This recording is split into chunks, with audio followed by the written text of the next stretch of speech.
All right, welcome back to the Midwest Brew Review. Today we have Eric Flores from Whiskey Hill Brewing. Eric, congratulations on your freaking gold win for BA Seismic Overlay for the Strong Specialty Stout Porter, right? Yep. And then also, bonus, runner-up, right? Best of show runner-up. Yeah, it's nice. So how does that feel, first of all? It feels incredible. Pretty unreal, honestly. Still kind of taking it in. But I don't know, when it first got announced and everything, it's cool they had it on camera to see everybody's reactions on the Zoom and shit like that. So I think the whole time you just see like Matt tackling me and like just fucking crushing the hell out of me the whole time. We were here last night actually. Oh yeah, you guys yeah, and it was like straight up pandemonium when we watched like the live feed come through and it said Whiskey Hill number. We're all just like sitting there like, come on. I want to ask you, just for anyone out there following, because this is FoBAB is getting a gold in FoBAB is a very prestigious award. So can you tell us what is Seismic Overlay? What is BA? So what barrels did you use? How long did you put them in those barrels for? When did you know this beer was just right? Cool. So yeah, we put this beer in barrels maybe my first month here, so around March.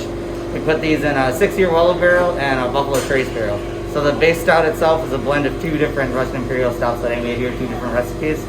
Blended those together at a specific ratio. We just kind of tasted through what worked, what we thought would accentuate different flavors of the barrel and different things that the wood can lend to it.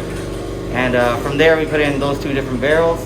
After that we went on tasting it maybe after 4 months of aging and seeing just when it had the right amount of heat and just the right amount of the vanilla that we wanted from the Buffalo Trace, and when it had just the right amount of oak from the Weller barrel too. So we did little trials of mixing them at different ratios, different percentages. And so we basically did like 80-20. We did mostly the Weller barrels because I knew this beer was going to get loaded with all those adjuncts that kind of bring forward all that brown sugar and all that oiliness from the coconut and such. So we decided to lean on that side a little bit. I thought the heat of it could kind of stand up to all the adjunct pounding too. Personally, me when I tasted it, I thought that like the barrel characters, the characters of the barrel that you had with the pecan, just like they melded so freaking well. Like it was unreal to taste. Like to know that those work so well together, it's like a crazy combination. Yeah, pecans is probably the most exciting part for me too. Yeah. I just fucking love pecans, and pretty much any stout that you put it into, if you put enough in, it can just kind of showcase everything else that the barrel has, like brown sugar sweetness, a little bit of that toffee kind of nuttiness. I thought it just went beautiful together. So we hit it with like an initial dose, and then we hit it with more. So I was like, this is coming out incredible, but I want a little more of that nuttiness in there, a little more of that something special, like another layer of the beer, essentially. Eric, how long have you been brewing here at Whiskey Hill? I've been brewing at Whiskey Hill since February. So it has not even been that long. It's insane to think that you made the leap from Goose Island over to here, and you're already winning incredible awards for your early career. So how do you feel about taking that leap and getting the award and just starting? I feel like you're just starting a new chapter right now. Like, it's crazy. Absolutely. Well, I mean, it's something I thought about for a long time too. I called up like a lot of my closest friends and thought about the offer for maybe like a week before I even said anything else about it. You got Matt in the back over there. There he is. Yeah, I think with making the decision to come here from Goose and leave Goose, something so comfortable and something else pretty, I've been in there for like maybe 2 years in the culture and company and friends and everything. So winning this is kind of a nice thing to tell myself, oh, you didn't make a mistake. Yeah, good move. It's a validation, right? Oh yeah. So, obviously it's not everything, like winning a medal isn't like the objective standard of like you make great beer or anything like that. And I try to hold myself up to like what I think is good and the beers that I'm making and how proud I am of them. So, but having a little bit something as a reminder that you're doing a pretty good job and other people think so too, that's pretty beautiful. Helps me sleep a little better at night. Knowing I made the right decision. Right, yeah, so this award, this isn't like the end all, obviously, for you. Right. This is just the beginning of Eric at Whiskey Hill, and I'm sure you have all sorts of things going right now and planned out in your head. So what can we expect to see coming out soon from you? So a couple of barrel-aged offerings specifically that we have coming out. We do have the barrel-aged version of TFTR, our collaboration with Foreign Exchange. So that one will probably start the blending process of it maybe in about another 2 months or so, something like that. And then we'll have a barrel-aged version of our house stout Subtle Void, so a barrel-aged Subtle Void. Have not been decided on any adjuncts or anything like that. I kind of like to leave it up in the air and talk to my staff and talk to my brewers and see what kind of idea we would have for the beer, and then we work from there. We're just kind of work backwards to see what will fit the beer itself. So no doubt everyone's going to be very excited about this beer. Everyone wants to try it because it's huge winner, huge category. So can you tell us how people can get their hands on this beer?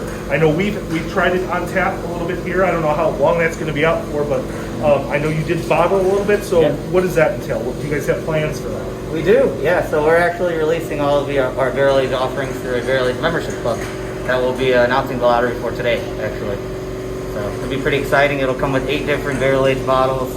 We don't have a lot of spots because we don't have a lot of beer. There maybe only be like 200 members or something like that. So that's why we decided to go with the decision of making a lottery style. So everyone just throw in their emails and then we'll pick people randomly who can join in.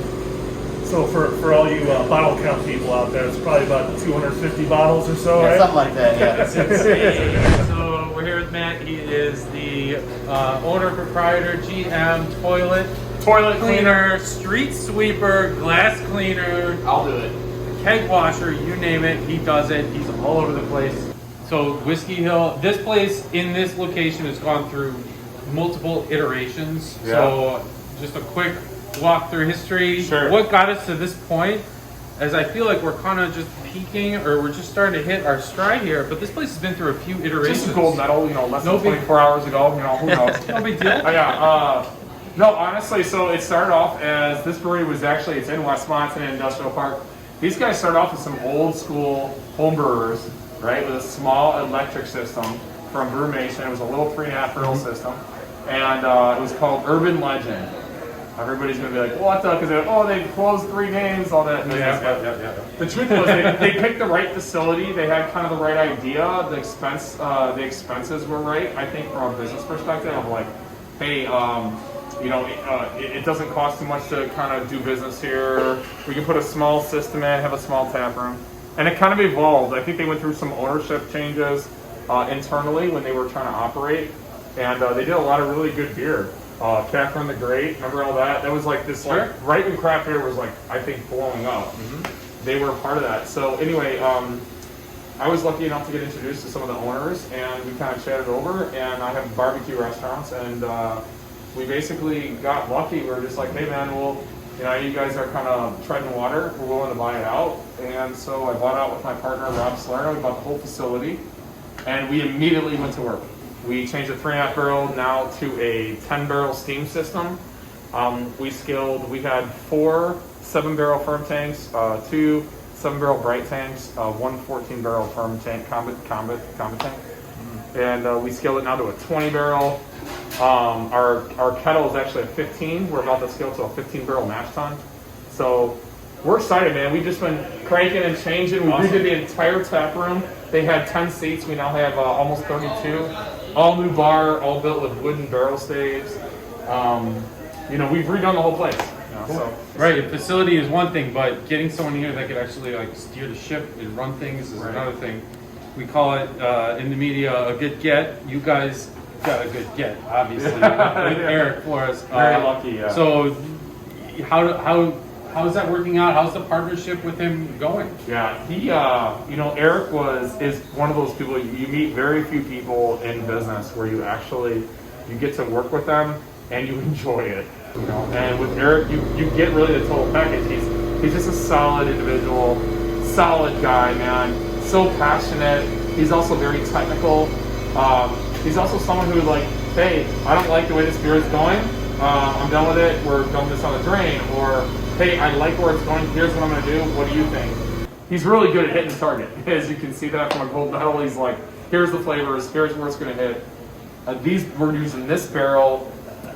He knows the humidity level of barrels. Exactly how much he's going to let it swell. What time he wants them held out. I mean, he's all over me every day on it. So we've been so lucky with Eric, man. I mean, Eric Flores, you meet very few guys, again, like that. And talk about payoff. I mean, that gold medal, my wife last night said to me, she's like, how do you feel? And I'm like, I gotta be honest with you, I don't remember feeling this good since our 3rd child was born. That's bad, I mean, I was like, I'm blown away right now with just shock and happiness, and I'm happy for the whole team. Yeah, well, I feel like people, it's one thing to do something for yourself, but when you're kind of facilitating others, they're having success because of you, that's like a whole next level, I'm sure. Right, it is. And I get to hang out with you guys. I mean, come on. Yeah. Total like respect. Entrepreneurship is insane. You have to be crazy to begin with. Yeah. Total respect for that. We're in the middle of COVID, so you have to be even crazier to be thinking about expanding, which I know you are. So can you tell us a little bit about what's going on Whiskey Hill? What are you guys doing next? Yeah, so okay, so right now we're standing in the production facility, which is here at Zigmont Drive. Total industrial park. Absolutely no parking, right? I mean, you're totally like limited to get in here and even get a seat in the tap room. I'm pretty sure my car just got towed. Yeah, It's gone. I think I saw it too. The truth is that we had a great opportunity pop up almost a year ago now, right about the time Eric was signing on, and I felt really confident on where we were going as a brand. So at that time, I said, hey, why not? You know, I mean, this is the biggest development in downtown Westmont, one of the kind of strongest blue collar urban like hubs in Illinois to kind of rebuild Chicago back after the Great Chicago Fire. Big stop on the BNSF line. And I said, hey, you know what? The guys I knew that was doing development, they're like, we're going to give you almost a 4,000 square foot white box to build what you want. You know, do it. Why don't you do it? And I thought, this is it, man. This is the opportunity to put out like world-class beer and then world-class food in the sense that my partner is huge Chicago-style Italian pizza, bar offerings like that. I'm in Southern Style Barbecue. I'm like, this is our opportunity to kind of create something very unique. So Whiskey Hill Brewery and Kitchen is coming 2021. We'll have the white box next summer, which means our build out will probably take an additional 4 to 6 months. And we're gonna have a small, probably 3-barrel pilot system in there, servicing the tap room on our core beers, and then everything else will come out of the production facility here, which is like, dude, a mile away maybe. Fantastic. So we'll be right here, and you can still stop in and get our tap room offerings. But down there will be a larger venue for everyone to kind of come down, check it out, and be able to eat, at least grab something to eat. And so when you're hitting that gold medal 14% barrel aged stout, you can put some decent pizza in your stomach or something. So, awesome. All right, well, appreciate it. Congrats again. Yeah, thanks, dude. Cheers. Appreciate it.